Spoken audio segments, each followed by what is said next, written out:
listen, I hope you forgive me, but and I want to apologize in advance. I'm going to take a chance at this. It's all over the internet. You and your father. Hmm. I know how much you loved him, but if anybody was ever going to be inspired in life, they need to go look at all the videos. You won the Dome Yep. downtown last year. Let me paint the picture for people who don't understand our terminology. The Dome, it is where the St. Louis Rams used to play football, downtown St. Louis. It seats around 70,000 people. It is monstrous. It is so big that even the guys that play hockey, Colton Parayko plays for the Blues. He's a friend of mine. He went in the Dome. He went, I forgot how big these domes were. So you go there and nobody knows nothing, and you're starting towards the back of the race. I mean, you make the A main, but you're not in the picture really. Yeah. You slice and dice through this field, and you win it. And I'm getting goosebumps right now. Yeah. The crowd is roaring. Holy crap! Look what Terbo just did. He should have wrecked 8 times. He wins this race, and that's not all. You get out of the car, and you announce your father passed away. Yep. That shocked the racing world. Yeah. Tell me about this. It was I don't know, it was just a crazy experience. It's hard to describe like your feelings, and I'm not an emotional person like out front. Like I'm not a I can sit there and have a conversation with someone and not show them any emotion up or down where I'm at, and make them think that I'm Mm-hmm. whatever I am. But basically, the Dome, this was 22. So the Dome was the week after Thanksgiving, as it pretty much was for the first 5 or 6 years. And I had never been. I raced a mod there one year for Matt James and his brother and them. And my dad was always, I would go home for Thanksgiving and I would stay for like 2 weeks, because I live in Ohio now. They're from Texas. And we'd always sit in the living room and watch it. And he was like, you ought to go to that. And I'm like, man, I kind of dogged Cody. I dogged everybody. I was like, they're just tearing it up. There ain't nothing.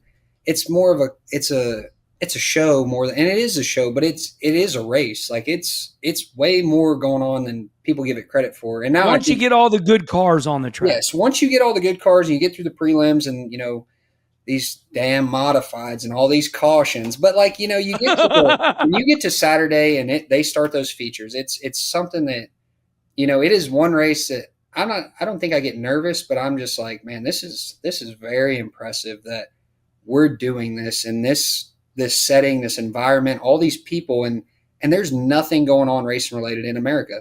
Like there is nothing racing. You can try to find a race that weekend and there's nothing. So yeah, I went home and, years previous, my dad was like, you need to go to the Dome. And he doesn't have a dollar invested in any of my racing stuff. I left home, we split ways, me and him best friends again, because he never had to spend a dollar on racing, right? So he's like, I'll buy you a car. And I'm like, why would he said, because you act like you're going to tear up your good cars. I'll just buy you an old car and you can take it up there and destroy it. I don't even care. And I'm like, all Mm. right. So we get this car and this was COVID year. So end of 20, we're going to go.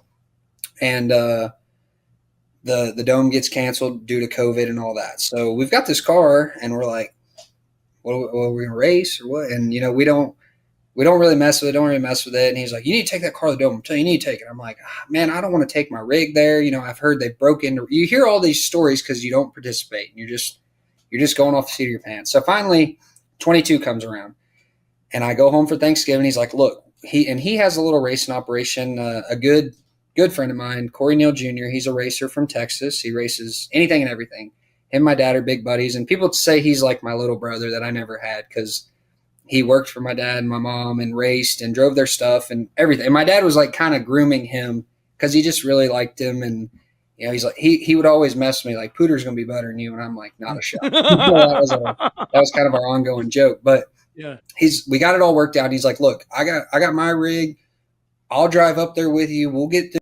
And like, we had it about ready, but he's like, that way you ain't got no excuses. Like you got our rig, whatever, blah, blah, blah. So I'm like, okay. So I spent all week with him at Thanksgiving, and me and him drove the rig from our house in Texas up here. and we got it all ready. Got the car ready, loaded up. We had to do a little bit of stuff because we have none of our parts, nothing in there. So we get all ready and we go to St. Louis, and Wednesday night everybody goes to bed. Tuesday night we get there. Everybody goes to bed, and Wednesday you have to park at 8 in the morning or whatever. And normally he's an early riser, so I call him. Nothing. I'm like, that's weird, whatever. So I get out to the truck, crank it up, drive it in there. We get parked, get situated, go throughout the day, and I'm like, can't get a hold of him. And I'm like, that's weird. And I don't really think nothing of it. And so like Wednesday night, I'm like, man, I don't know what's going on. Like, this is so weird. What? And you just kind of, there's a lot going on in St. Louis. You got to, I go and meet with some of the people that sponsor us, and they take us to dinner, and it is exhausting. It's a lot. The dome is exhausting. It's a lot of work. It's a lot of work, a lot of human interaction all day. You see people. You leave your hotel and you might get stopped 10 times talking to people. Like, hey man, I seen you race at Springfield, and you sit there. So I got to go to the racetrack. Yeah. So the day goes on. Well, Thursday, I find out that he had passed away and all this, and I'm like, and I don't race Thursday, luckily. And my mom is flying in Thursday. So, I go and pick her up, and I'm like, hey, she has no idea. And I'm like, I don't like, this is what's going on. And obviously she reacts however, and it's just like, what do we do? And I don't want to tell anybody, I don't want to, there's so many people there. Like, you can go to a race at Peevely, and I might know, there's 20 of my close people you race with, that you acquaint with, that Here, there's everybody, and it's so just like word of mouth. I mean, that whole building, you could know something in 10 minutes, and it's just like, I don't want this. There's no way I can focus and do all this with these people here. And then on the flip side, if I load this stuff up right now and go home, I mean, I might as well, because like something's up. Like, I wouldn't just load up and leave. So I tell my mom, and I tell my guys, Randall Edwards and Corey Rachel at the time, I'm like, look, this is what happened, blah, blah. And they're like, we need to go home. I'm like, dude, I don't want to go home. That's not going to make me feel any better. That's not going to fix anything that's going on. Like, just don't say nothing to nobody, and like, let's just go about the weekend. And it's weird because, people know that I know. They're like, hey, where's your dad at? What's going on? I'm like, I don't, I just kind of blow them off. And we race Friday and make it in, and it's still weird. Like, me and my mom, we went and ate at this pizza place in the casino every single night, just me and her. And it was kind of, it's real somber. Like, you don't know what to do. And Gabby was there. Gabby flew in that weekend too. So she knows, my mom knows, and my two guys. And I'm just like, it's hard to enjoy what's going on when you're trying to deal with that. But there's all these people around. So I'm not really trying to go to like a public place and hang out. And then finally I was like, Thursday all day, the rest of the day, I was like, why don't we go to the Arch? Like, I've never been in the Arch. I was like, let's just go in the Arch. Like, it's like a tourist. You sit there, it's quiet. You just kind of, so we went to the Arch, and then, Saturday came, and, I was still like, I didn't really go out of the trailer. I didn't go sign autographs. I didn't go up to the t-shirt booth. I just sat. Were you numb? Were you numb feeling the whole time? Yeah. Like, it was like I don't know, I guess angry, and like all these emotions that I don't feel. Like, you don't normally feel it. Like, normally my emotions are cut and dry. I'm very happy. I'm upset. I'm pissed off. I'm not all of them at once. You don't, not many things. I mean, that's the only thing at this point in my life that I can say has made me feel a mixture of emotions like that. You know what I mean? Yeah. And so I would just sit in the trailer and then go race, come back, and kind of just sit in the trailer and just, me, Gabby, my mom, and my two guys. And like, it's real quiet and somber. And then they did the walkout song. You get your walkout song if you top four, and I had ran fourth the night before. So, I had to do all that. And I did a one lap, one beer with Suave that night too, Friday. And he was asking me about my dad and racing and I never once really let into. Holy moly. And I just, like, honestly, that was kind of my time to like reflect on good times of like, tell some stories and things like that. And, the next day they're like, what's your walkout song going to be? And I'm like, I don't really want to tell. So I picked Mini Men by 50 Cent. They're like, Mm. why do you want that song? I was like, I don't know. And then, the race goes on. I win the race, and the walkout song, honestly, like I've never felt like I played sports. I did things like that, but I never felt like hyped up, like ready to like do something. Like I can get excited, but like I was like in like such a, like the Matrix, like when you watch the movie The Matrix and it's just like zoned in on what's going on, like for Yes.